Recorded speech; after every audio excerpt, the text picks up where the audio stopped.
Welcome to everybody. My name is Helen Zimmerman, and I serve as the president of the League of Women Voters of Wake County.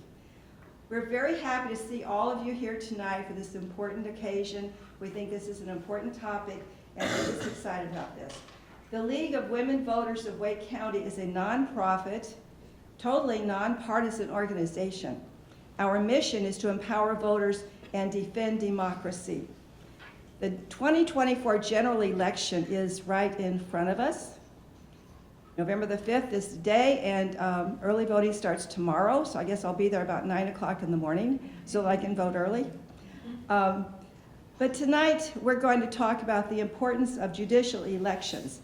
These meetings are what we call timely topics. We do this about 8 or 9 times a year, and we believe that we need to shine a light on the most important issues of for the country today, and we know that we don't know everything.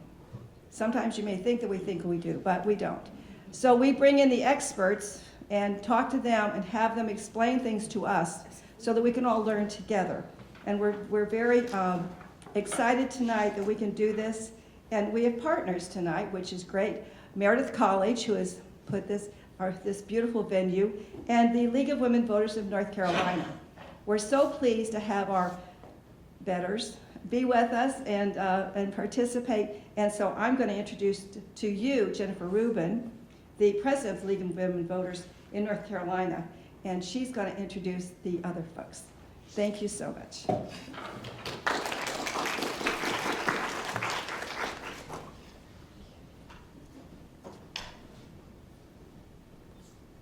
Thank you, Helen.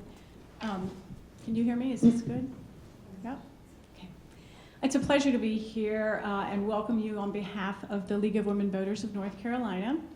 The state organization represents 15 local leagues and 2,000 members throughout our state. We are, as Helen said, a nonpartisan organization committed to defending democracy and empowering voters. And that's why we are particularly proud to be co-sponsoring this event with LWV-Wake. I'd also like to recognize Diana Nguyen, who is with us. She is a past president of LWV-Wake and is now the president of the League of Women Voters US. So Diana, maybe wave. This year, every North Carolina ballot features 4 statewide judicial races, 1 North Carolina Supreme Court race, and 3 Court of Appeals races. And depending on where you live, voters may see other judicial races on their ballots, such as district court elections. Since 2018, judicial elections have been partisan. So today's program will focus on the impact of partisan elections. For context, the North Carolina Supreme Court has a 5-4 Republican majority, and the North Carolina Court of Appeals has an 11-4 Republican majority. In addition to the impact of partisan elections, our program today will also focus on the structure of the court and what types of cases are heard at each level. It is incredibly important that citizens understand the judicial elections. The stakes are high. For example, the North Carolina Supreme Court and North Carolina Court of Appeals judges have 8-year terms. So these are very important races. Another reason that being an informed judicial voter is so important is the impact your vote can have. In 2020, North Carolina elected its Supreme Court Chief Justice. That race was decided by 401 votes out of 5.4 million. More than 150,000 North Carolina voters who participated in that election skipped that race. So voting the full ballot and being informed about the candidates is crucially important. Now I'd like to introduce our panelists and our moderators for this evening. Judge Donna Stroud is the senior judge for the 15 judges on the North Carolina Court of Appeals, having served on that court since 2007. She has served as chief judge of the Court of Appeals from 2021 to 2023. Born and raised in Kinston, Judge Stroud attended Campbell University School of Law, graduating first in her class in 1988. She was an attorney in private practice from 1988 to 2004, representing individuals, businesses, municipalities in a wide variety of cases. During over 18 years of service on the North Carolina Court of Appeals, Judge Stroud has written over 1,300 judicial opinions and has served on a 3-judge panel in 3,900 cases. Lucy Inman served for more than a dozen years as a trial and appellate judge. From 2010 to 2014, she served as a special Superior Court judge after being appointed by Governor Beverly Perdue. After winning a statewide nonpartisan judicial election, she served from 2015 to 2022 on the North Carolina Court of Appeals. Judge Inman left the bench and returned to practicing law after losing a statewide partisan judicial election in 2022. Before joining the bench, she practiced civil litigation for 18 years, and she now focuses her practice on appeals. Melissa Price Kromm is the Executive Director of North Carolina for the People and North Carolina for the People Action, where she has also served as the leader of a statewide pro-democracy coalition for the past 14 years. The coalition coordinates advocacy in structural democracy, voting rights, campaign finance reform, government ethics and transparency, redistricting reform, judicial independence, and the right to protest and election crisis prevention. She led efforts to pass campaign finance, disclosure reform, voting rights reform, and preventing attacks on judicial independence. Before joining NC for the People, Melissa was part of a successful effort to pass same-day voter registration at early voting sites in North Carolina and pre-registration for 16 and 17-year-olds. Our moderators today are Dr. Whitney Ross Manzo and Lily Barnett. Dr. Manzo is an associate professor of political science here at Meredith College. She also serves as the pre-law advisor, director of undergraduate research, and assistant director of the Meredith Poll. She holds a PhD from the University of Texas at Dallas in political science and methodology, and her general field is American politics. Dr. Manzo's research focuses on imbalances of power and issues of representation, and she has recently published on unaffiliated voters in North Carolina politics, and is currently working in the areas of women in North Carolina politics. Lily Barnett is a senior at Meredith, graduating soon. She is a student member of League of Women Voters Wake, and was an intern with the LWV of Wake County. As an intern, she was responsible for social media, where she created a blog post about a Supreme Court ruling on gay rights. Now I'm happy to turn it over to Dr. Manzo and Lily to start our program.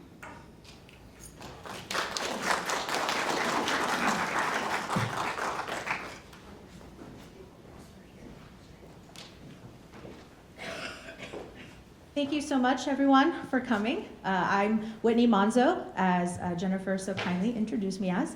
And just before we get to the panel, really quickly, a brief overview of the court system in North Carolina, just so that we're all on the same page about what we're talking about when we say Court of Appeals.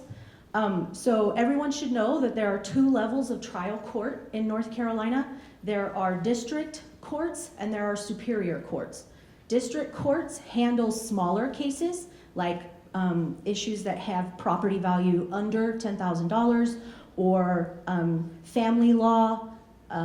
Juveniles also go to district court. Traffic, those kind of smaller issues go to district court. Superior court is another trial court that handles larger issues. So any criminal activities would go to that kind of court, and large property values over $10,000 would also go to the superior court. So those are our 2 trial courts. And then above that, we have 2 appellate courts. So we have the Court of Appeals, which we've already talked about a little bit. That is made up of 15 judges. And then on top of that is the North Carolina Supreme Court. That is made up of 7 justices. And some cases will go to that, either the Court of Appeals or the Supreme Court, depending on their topic. For example, if it has to do with the death penalty, for example, someone was given a death sentence in a superior court, that goes straight to the North Carolina Supreme Court. Also, the North Carolina Supreme Court is the only court in the state that is going to issue an advisory opinion. So for example, if the governor has a question about interpretation of the North Carolina Constitution, they would reach out to the North Carolina Supreme Court. So the different courts see different kinds of cases, but of course the North Carolina Supreme Court can ultimately see any of the cases that I have talked about as the highest court in the state. We're also talking a lot about judicial elections, and you should know that many states use other methods for how they choose their judges. So at the federal level, they're all appointed. And there are some states that also appoint. The governor has the power to appoint judges, but most states use elections.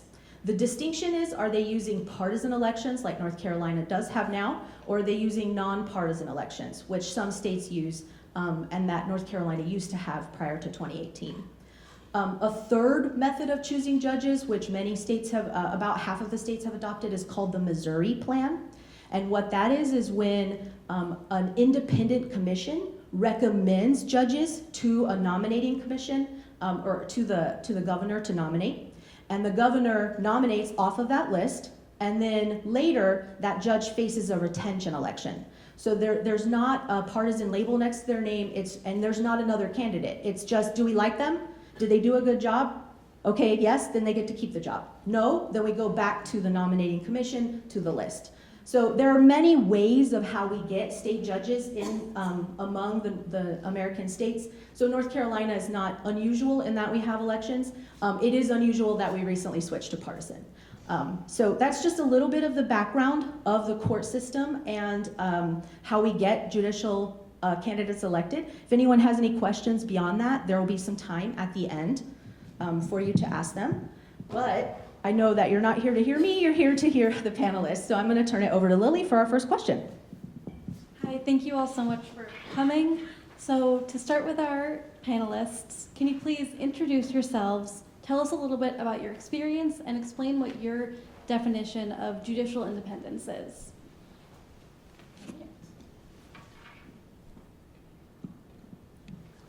Hi, my name is Melissa Price Kromm, and as was stated before, I run the Pro-Democracy Coalition here in North Carolina.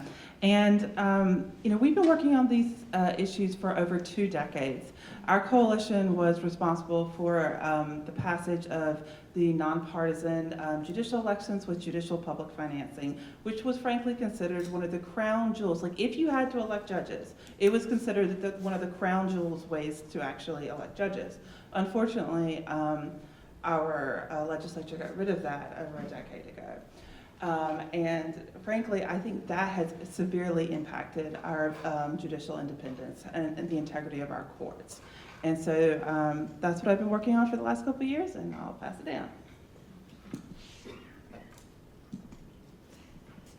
Hi, my name's Lucy Inman, and as you heard, I'm a former colleague of Judge Stroud's here on the North Carolina Court of Appeals. Before that, I was a Superior Court judge in North Carolina. Before that, I practiced law. I've now returned to practicing law. And I have to agree with what Melissa just said about the former system, which were nonpartisan elections with public financing, because in addition to not having partisan labels, which I'm sure we'll get into more in a moment, with public financing, it was possible for someone who did not have access to a lot of money to be able to get financing to run for office. And so that really leveled the economic playing field for people who wanted to run. You asked for my definition of judicial independence. Correct. And that is such an important question. My definition of judicial independence is impartiality, which is an abstract word, but what I mean by impartiality is a judge who is trying to get to the truth. You know, the word verdict means truth, and I think justice should mean truth. Judges aren't all powerful. They don't have the power of the legislature. They don't have the power of the governor. So judicial independence also means recognizing the limitations of one's authority. And it really means deciding each case based on the facts, based on the judge's best ability to understand what the governing law is without fear of retribution from anyone and without favor to anyone. That's what judicial independence means to me. Okay, yes. Hey, I'm Judge Donna Stroud, and as far as my background, in the judicial election world, I have, it's always fun coming to these events. I've kind of done it all the ways. I was a district court judge in Wake County, elected in 2004, so I did, and that was nonpartisan at that point, so I did the election in Wake County, had a primary and a general in 2004, and then I was elected to the Court of Appeals in 2006. So I did that with the public financing program and of course in a nonpartisan election. And had, let's see, I did have a primary. Had a primary and a general in 2006. We have 8-year terms, so in 2014 I ran again to stay on the Court of Appeals, and I did it the very best way, which was unopposed. I highly recommend that to everyone, but it is rare for that to happen. And in fact, someone told me that they think I might be the only woman to run statewide in North Carolina unopposed ever. And as best I can tell, that might be right. And then in 22, of course, I ran for re-election again. And of course now a no public financing world and partisan, had a primary. And of course won the election and actually did really well and got more votes than any other statewide candidate on the ballot, including the Senate races, which is unusual. But anyway, done it all the ways. I was in practice, private practice before I became a judge, like Judge Inman for 16 years. And, now, gosh, I've been a judge for 20 years, so. Judicial independence, I agree, I concur with Judge Inman's certainly description of that, is it's just deciding cases based on the law fairly, and we decide cases in the context of our system has 3 branches of government, right? We have legislative branch, executive branch, judicial branch, and it's important that each of those branches exercises its role, that each branch stays in its lane. That's part of judicial independence, that we are going to just make our rulings fairly based on the law, dealing with each case before us based on its facts, without concern for what else, for other branches of government or anything like that. Thank you. Great, thank you so much. So our next question is, most voters aren't lawyers and don't know a lot about the judicial system and don't have any much or any interaction with it either, unless you're a bad driver and have lots of traffic tickets. Why should everyday citizens care about judicial elections?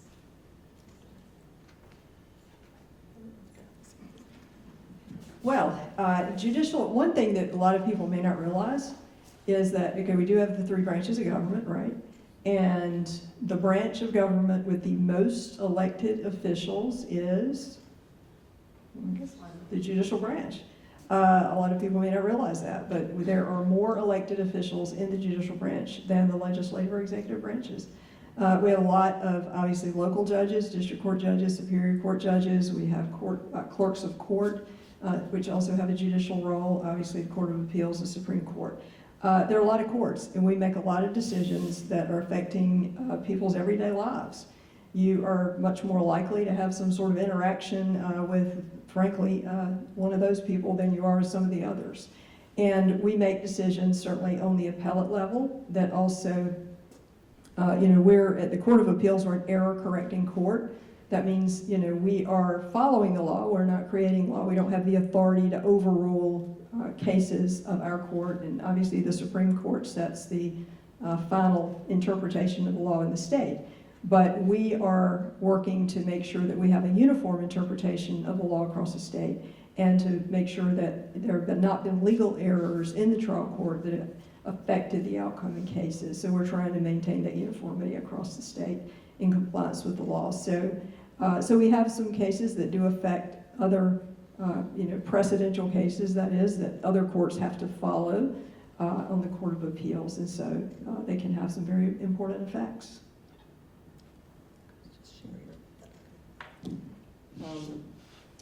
I've thought about that as the most number of elected officials in the state. And, you don't have to be just a bad driver to end up in court.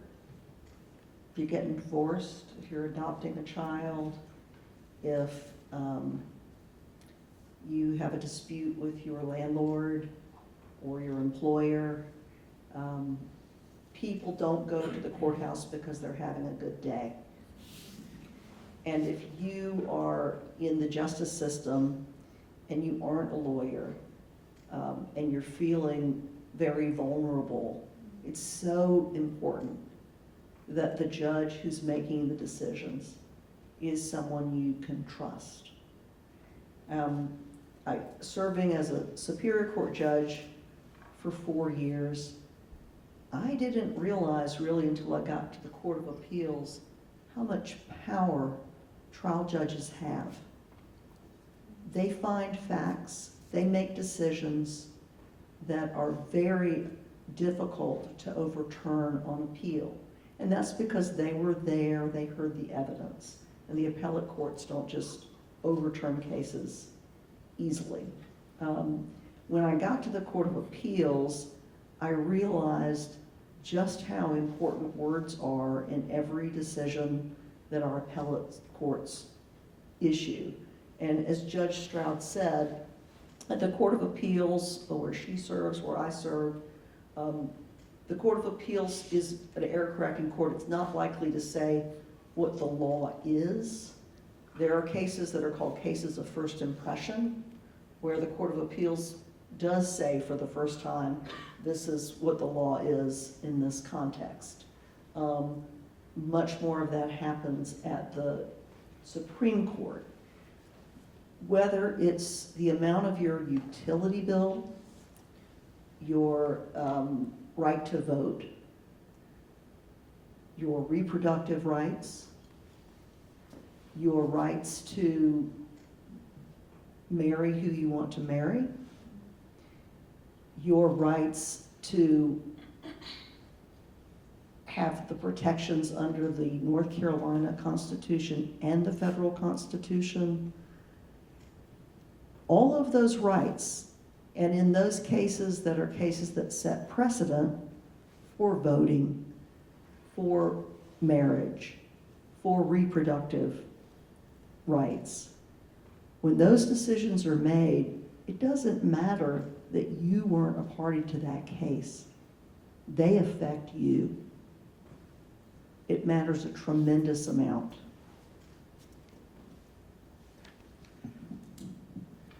You're absolutely right. State courts, and more importantly, our state constitutions, have a key role in protecting our individual rights and freedoms. And that's even more so now that the U.S. Supreme Court is kicking everything from abortion access to redistricting down to the state courts. In fact, 95% of all cases go through our state courts. State courts have the power to change lives. And so that's when I realized that, and I realized all the different issues that our state courts work on, I was like, we've got to tell voters about this. We've got to let them know about all these court cases. So you'll learn about it a little bit later in the program, but we created a website called Why Judges Matter NC.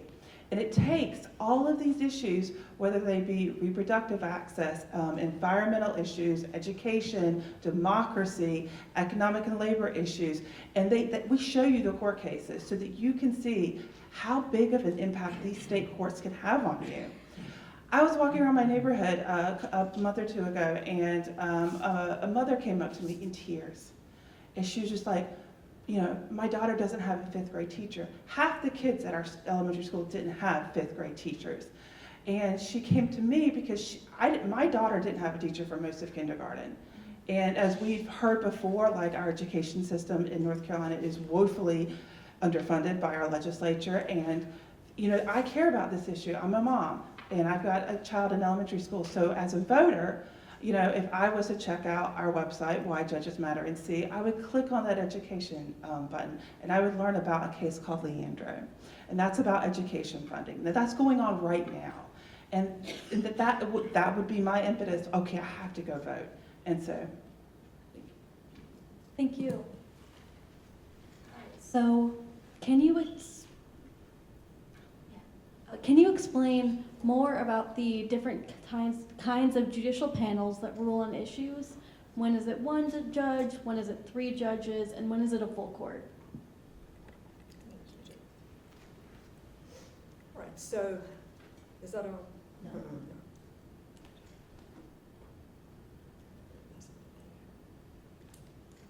Okay.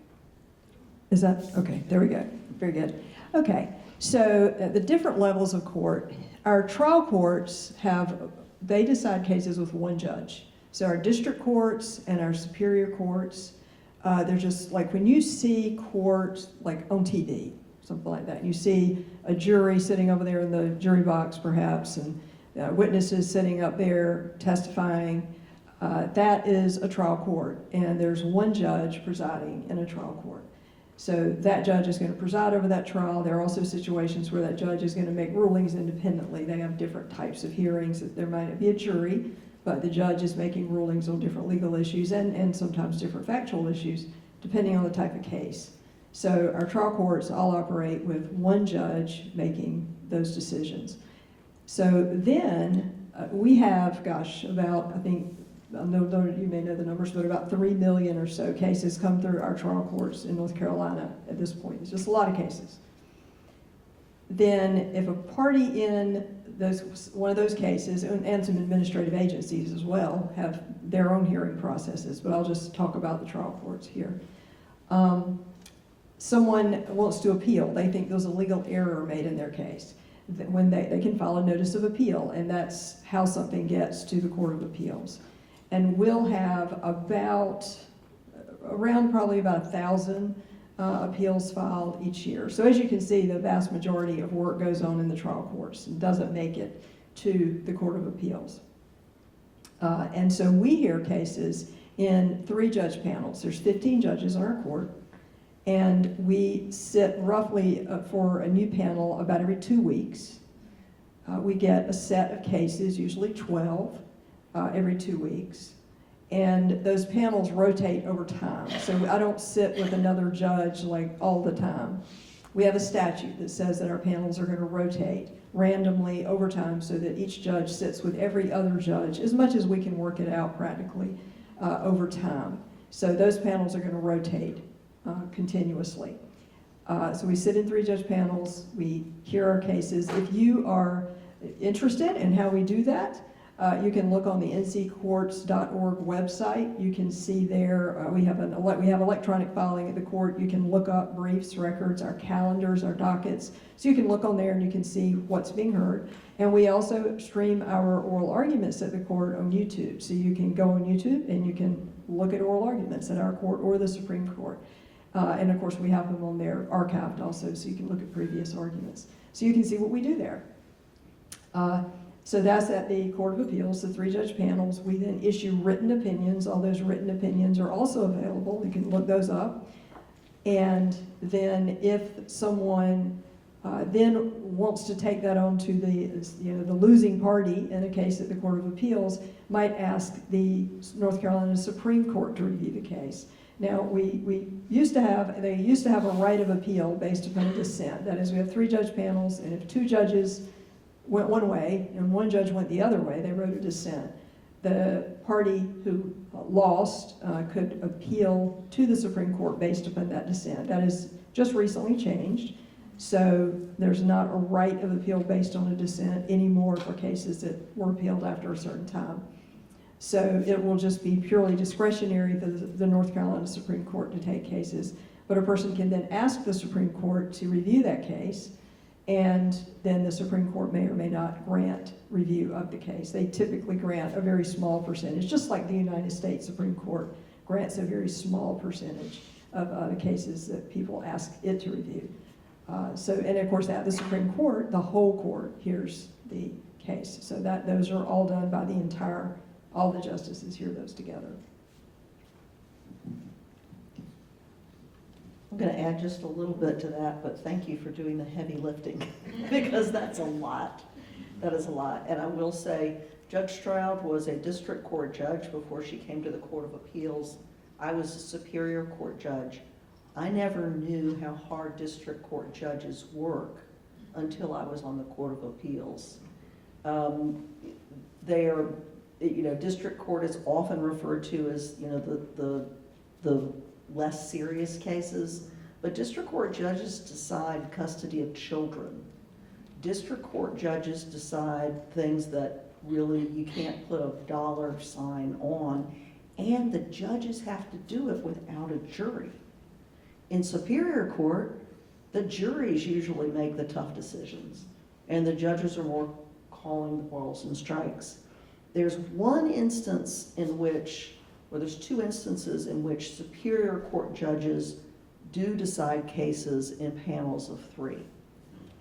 One instance which the public doesn't see is when law enforcement wants to get a search warrant to conduct, and I'm terrible at technology, and it's been 10 years since I've served in this role, but when law enforcement wants to get some sort of wiretap or the most invasive kind of surveillance of someone's mobile device, not just one judge, but 3 judges need to hear the evidence and decide that there's probable cause for that. So that's one instance. The other instance in which 3 superior court judges decide cases are when the constitutionality of a statute is questioned. And you may remember that there's been several cases in North Carolina, but the most recent case was about the redistricting, the districts of our House and Senate seats in North Carolina, and whether or not the districts that were drawn by our legislature deprived voters of their equal rights to vote. That case started out with a 3-judge panel in Wake County. That 3-judge panel made over 100 findings of fact and made a record, because again, the trial judges make the findings of fact, and reached a legal conclusion that I think it was that it was non-justiciable, that they couldn't decide it. Anyway, they did not grant relief. It was then appealed to did it go through the Court of Appeals? I can't remember. I know the legislature changed that law. It used to be that they went to the Court of Appeals, but no more. They go straight to the Supreme Court. So then that went to the Supreme Court and was decided, and well, then it was decided again when we had a new Supreme Court. But those are the only 2 instances in which superior court judges don't make decisions on their own. Thank you.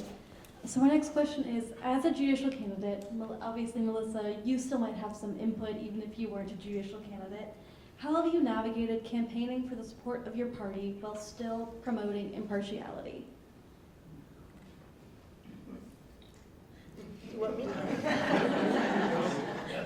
I can say more than you because I'm not a judge anymore. Is that on? Yes, okay. Let's see. Yeah, campaigning for judges is a very strange process. And, as far as the involvement of the political parties, I'll say that even when the races were nonpartisan, The parties have always been involved in North Carolina, both parties. I mean, I don't believe anyone has ever run for certainly one of the statewide offices in North Carolina, and they were not being affiliated with either the Democratic or Republican Party. Our legislature makes sure that's the Yeah, case, I mean, right? there's a lot of reasons for that, but that's kind of how it, as a practical matter, that is the reality that we must deal with, right? Even when the races were nonpartisan, that was the case. And, and part of the reason, I think, for, even when the races were nonpartisan, the parties both had to work to let people know who their candidates were, right? I mean, obviously, both of the parties were putting out information saying, these are the Democrats, these are the Republicans, because people want to know that. I mean, polling shows, and consistently, I found, people, they want to know that. Even if it's a nonpartisan race, that's the first question they have. When I was running, I think this was when I was running for, can't remember if it was 2004, 2006, nonpartisan election. My mother was working at a poll, and there was a primary, so it's a nonpartisan primary, which completely confuses people, right? Because normally you have a Democratic primary, Republican primary. So mother's working at a poll. Lady walks up to her, and she gives her the card, and she's explaining to her about the race and whatever, tell her about me. And the lady says, what party is she? And my mother says, well, she's a Republican. And she's like, oh, well, she's not on my ballot because, I'm a Democrat. And my mother explains, no, this is a nonpartisan primary, so, everybody is on every ballot, so you can vote for anybody on there. And so the lady's like, okay, and she goes and she votes. She comes back out afterwards, she comes up to my mother and she says, well, I voted for her. She was on my ballot, so she must be a Democrat. So it's like, all right, fine. My mother doesn't know what I am. All right. So it's confusing. The nonpartisan elections were confusing. And everybody, like I said, the parties were involved to the extent of trying to let people know who their candidates were. The involvement is increased, I think, with it being partisan, certainly. But a lot of what judicial candidates do, we are more limited in obviously what we can say about things. And we do spend a lot of our time when we're campaigning just simply going around explaining what especially the Court of Appeals is. A lot of people never heard of it. So people who are running for the General Assembly, they don't have to go around and explain what the legislature is, right? Hey, I'm running for the House. And people are like, the House? What is that? What does it do? They don't have to explain that. They just say, I'm in district whatever, and these are my positions on things. So for judges, it's an interesting process because we spend a lot of our time explaining our qualifications and just kind of what our court does. So it's a very strange process. I agree with everything that Judge Stroud just said. And the difference between nonpartisan elections and partisan elections, I think, is tremendously important, even though the political parties are always involved to some degree. I ran for a seat on the Court of Appeals in 2014, and maybe Judge Stroud doesn't know this, but I'm pretty sure she does. She ran without opposition that year. And one reason that there was no opposition to Judge Stroud was that I, and then Judge Mark Davis, who was running to keep his seat on the Court of Appeals, did not want to be tethered to somebody running against this incredibly qualified and experienced and impartial judge. We didn't want to have on our wagon somebody who was not seeking the judicial independence that we felt was important. And that is a testament to Judge Stroud's merit. As far as navigating, when we had nonpartisan elections, I'm a lifelong Democrat. I served as a Superior Court judge and never asked a lawyer, what's your party affiliation or, anybody in court. But when I decided that I was going to run for an open seat, that means someone was retiring, knowing it was a nonpartisan seat, the first people I called, other than my close friends, were all Republican retired judges and lawyers. Because I thought, you know, if they think I can be fair, I'm feeling confident about this race, and if they will endorse me, we can really tell the public, this is an independent judge. This is an independent judge. Now, when the races became partisan, I can tell you, calling back some of those same people, asking them, you know, you supported me before, would you support me again? Well, no, I mean, it's like asking somebody to cheat on their spouse. And it's very, very uncomfortable. It's very, very uncomfortable when you have partisan politics involved.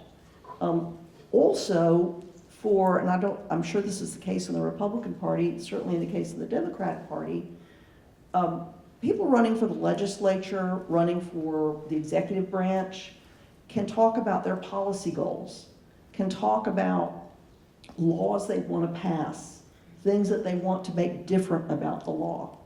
Judicial candidates can't do that, because as soon as they do that, they've shown that they're not going to be impartial if that case comes before the court. But I would find that within my political party, people were very frustrated that I wouldn't carry the water, that I wouldn't say all of the same goals that the other Democrats were saying. And and then not Judge Stroud, but I would say some other Republican judicial candidates would carry some water for the Republican Party, and then I would get, well, they're doing it, why aren't you doing it? And it just doesn't work that way. But it has to be navigated. Judge Stroud really has navigated it every single way. And I will say another effect of partisan politics in the judiciary, and she does not have to respond to this, is that Judge Stroud is so independent that the members of the Republican Party who wanted to have total control of the Court of Appeals decided that Judge Stroud was too independent and recruited someone else to run against her in a primary in 2022. And 3 of our colleagues on the Court of Appeals supported this person who had none of the qualifications of Judge Stroud. Judge Stroud won that primary because word spread like wildfire in the legal community of what was happening. But if she had lost her seat, there would have been no barrier, in my view, between the politics that happens in the other branches and in the court. And it's really important, whether you're a Democrat or Republican, it's not going to work out if judges aren't independent.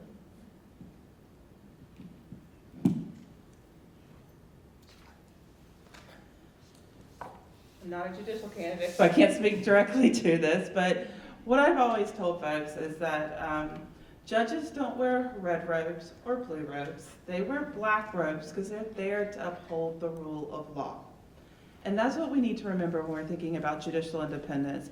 I unfortunately think that the move to partisan judicial elections has been incredibly detrimental to the judiciary and created at least not only in the public's perception, more partisan courts, but I think in reality what we're seeing. And it's been incredibly challenging to watch that break, and that break in checks and balances. I believe it's led to some very bad decisions. We've had entire decisions that went from like a Democrat, led Supreme Court deciding it one way, and then an election happens, and the next thing you know, voter IDs overchanged, partisan gerrymanders overchanged. These type of things like shouldn't happen. Like if you're there to uphold the rule of law, then uphold the rule of law. Don't use the courts for a partisan game. And I feel like, especially with those overturned cases, we've seen an injection of partisanship into our courts. Thank you. And for our final question, what are some sources of information that you would suggest to voters who want to make informed decisions about what's happening in the judicial polls or at the polling booth about judicial elections? So I've talked about this before, but please check out our website, Why Judges Matter NC. It has all sorts of information, nonpartisan judicial voter guides. It goes into depth about the different issues that are in front of the courts. Like I said, I'm a mom. I was like, oh, I want to click that education button to learn more about education. You might be, oh, I want to learn more about how the courts impact environmental justice or reproductive access. And I think that's what we really need to do right now. It's like our courts are deciding some pretty big cases. And as a voter, we need to be informed about that, and we need to be voting down ballot. Like, you have a lot of power in this state. You get to elect these judges. Don't cede that power. Learn everything you can about what these issues are that are in front of the courts, and then make your decision.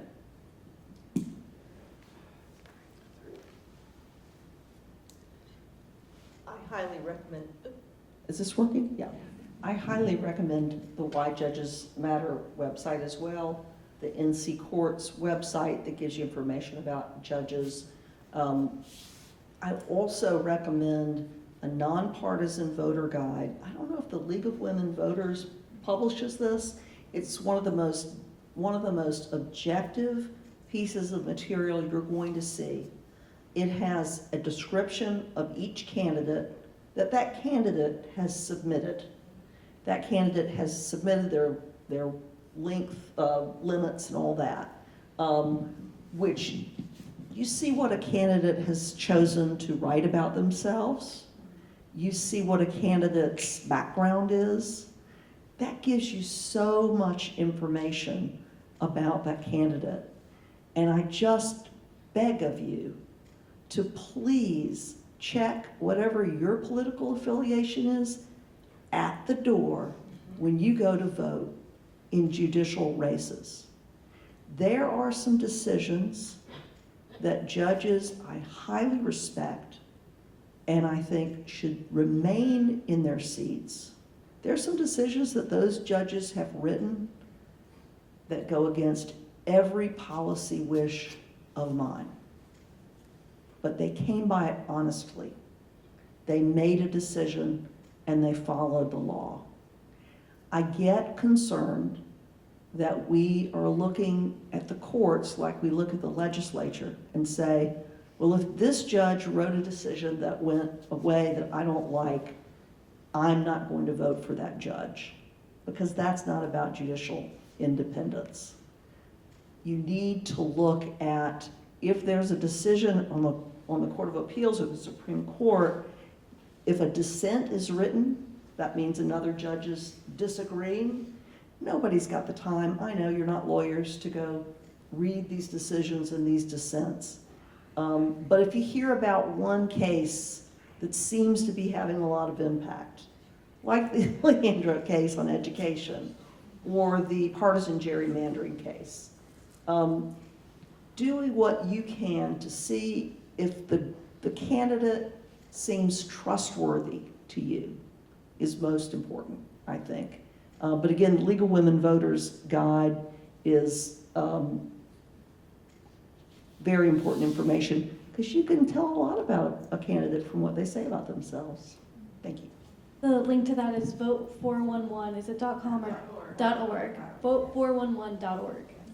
Yeah, those are all good sources, and I would also point out you may have just gotten something in the mail recently. You might have thought it was junk mail. I hope you didn't throw it away. But there is a North Carolina Judicial Voter Guide for the statewide races. Then those candidates submit, again, those little brief biographical information and information for that. So if you didn't throw it away, if you keep that, it's not junk mail. I think it's online also. For the statewide races, that's a good place to look. But these other voter guides, of course, address other races that you have, local races and whatever. And yeah, just, educate yourself on what the judges are actually doing. It worries me that, especially nowadays, there's so many things that, there's, coverage of cases. I mean, we write these long opinions, and I know no one is going to go read all of these things, right? I understand that. You just can't do it. But sometimes coverage of things is not exactly clear. It's sometimes my husband there'll be something in the newspaper about what the Court of Appeals did, and he's reading the newspaper and he'll say, "Oh, were you on this panel for this thing I just read about?" And he'll tell me a little bit about it, and I'm like, "Not sure." And then I'll read the article, and I'm like, "Huh."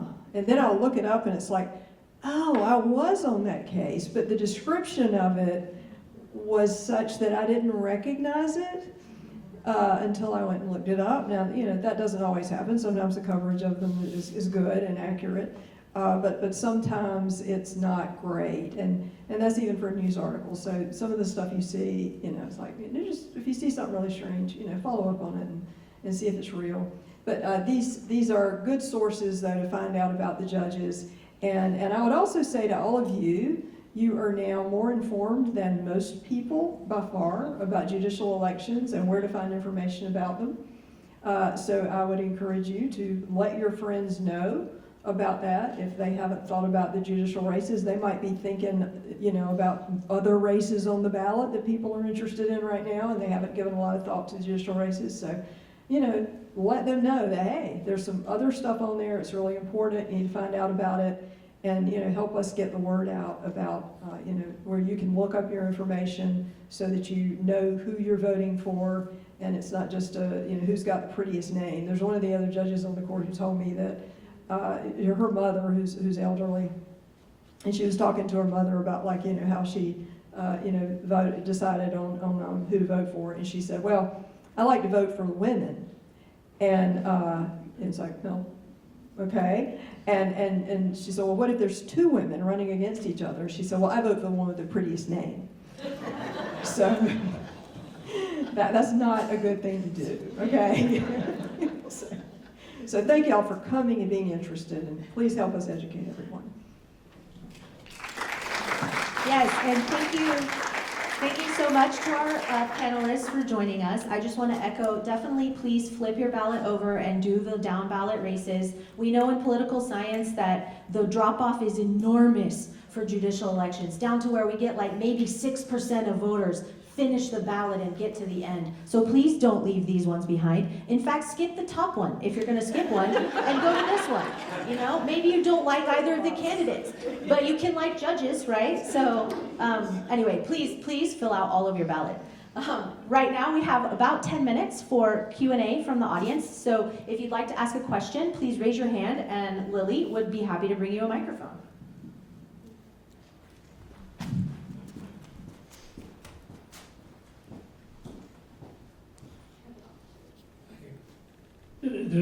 Not this cycle, but previous cycles, there's been a lot of talk about term limits, and the Sixth Amendment says speedy trial for criminal capital cases.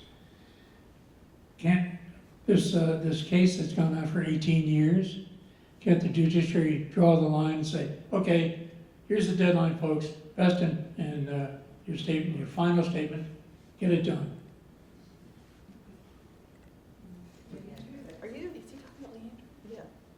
Are you talking about the Leandro education case?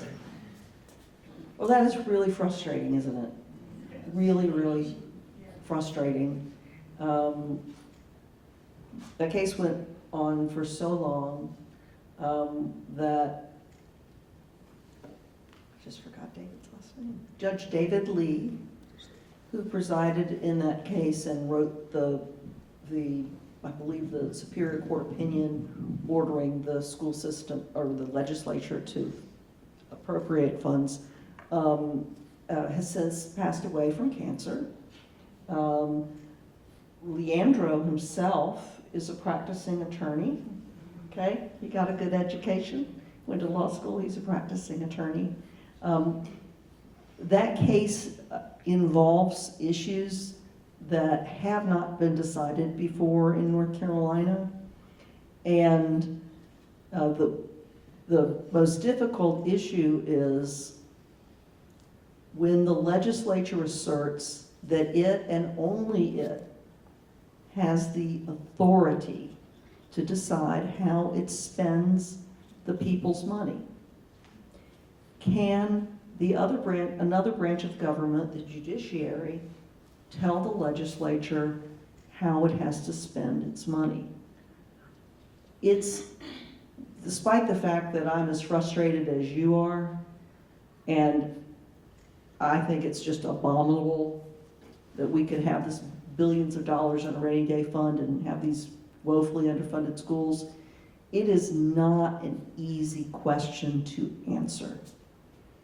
Judge Lee worked very, very hard on answering that question. The North Carolina Supreme Court worked very, very hard on answering that question, and it issued a decision that I don't expect you to read, but I read and I thought was very well reasoned. There was a dissent. It just so happened that within a few months after that decision was issued, we had an election, and the makeup of the North Carolina Supreme Court changed. And I believe it was the first time I'm aware of in history that the North Carolina Supreme Court, in its new makeup, decided to rehear the case, maybe at the request of the party that wasn't happy with the old decision. And they decided it differently. And reasonable minds can disagree. It's frustrating, but the Speedy Trial Act has to do with criminal trials. So these are not easy questions. I will say that. No matter what you think, they're not easy questions.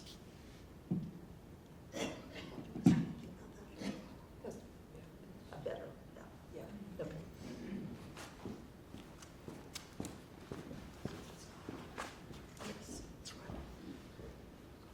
Melissa, I'd like you to comment first on my question, and then the two judges comment as candidates. We've seen a rise in dark money coming into judicial races, Robin Hudson's case being one of the more prominent cases.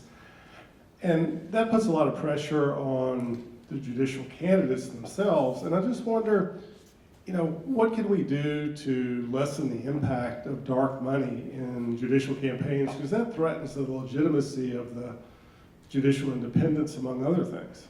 And then the two judges, would you comment, did any of your races see dark money coming into the race? I would return to full judicial public financing, and we've recreated a new form of judicial public financing that would be able, is more like a hybrid, and it would be able to continuously fund in a legal way to keep up with the reality of our new dark money world.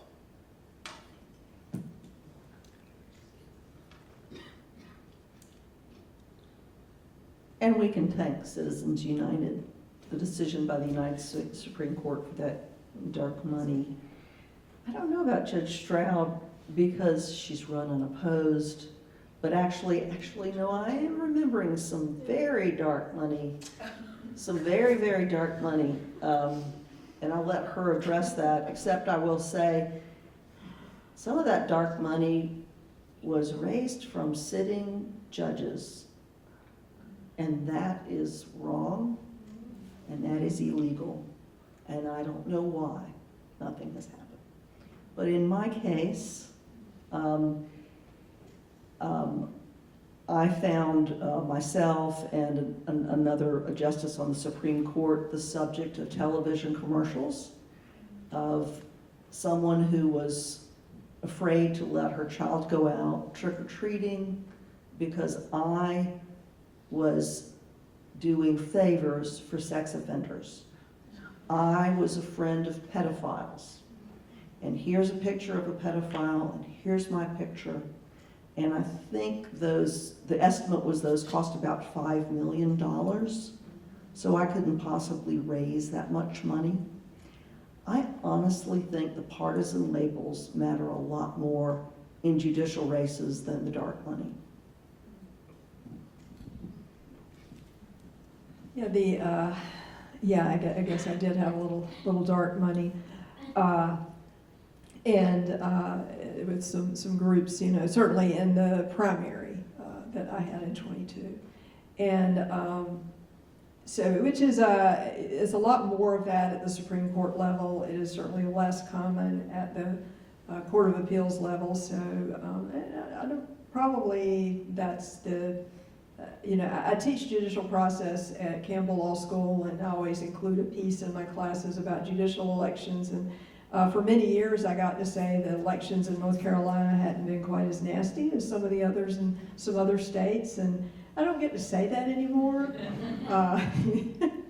So sadly, we have joined some other states in that particular manner. If you're interested in that, by the way, a good place to look up information on that is the Brennan Center at NYU Law School. They have a website. They have a portion of that focusing on fair courts, and they kind of keep a tally of all of these things going on in the various states. It's kind of depressing to look at. But it's you know, a place that you can look to kind of see how that is developing. But you know, and what we can do about it, gosh, I wish I had the answer to that question. I would be like, you know, that would be amazing. Because of the, you know, the particular, we have, of course, Citizens United, and then we also had the public funding of the judicial races ended as a result of another Supreme Court decision coming out of Arizona challenging their public financing scheme. And part of that program was held to be unconstitutional, and so as a result of that, ours, as a practical matter, sort of had to end, because with that piece taken out of it, it just couldn't work as a practical matter. One little interesting tidbit on that, I actually participated in a League of Women Voters Forum one time, actually in Texas, and there was a group there that wanted to do a forum on for candidates who had been elected in publicly funded, nonpartisan elections, and they wanted women who had been elected in those elections. And so this was a long time ago, after I was first elected to the Court of Appeals. And so I went to that forum, and it was me and someone you might have heard of named Kinston was the other person who had initially been elected in that type of election. So yeah, it was nice, and they're gone right now, and I don't have a good answer. So if you want to learn a little bit more about how to reform the courts, please check out our blueprint for a stronger democracy report. It's at ncforthepeople.org. We have a whole section on judicial independence. It includes a return to nonpartisan judicial elections, a new form of public financing, and recusal reform. We actually don't have recusal reform in the state, and other things like disclosure reform too.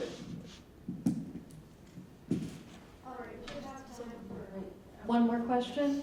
Yeah, sorry, we're out of time now, so sorry. But you all had very awesome questions and very awesome answers. And anybody wants to ask me a question, I'll stick around.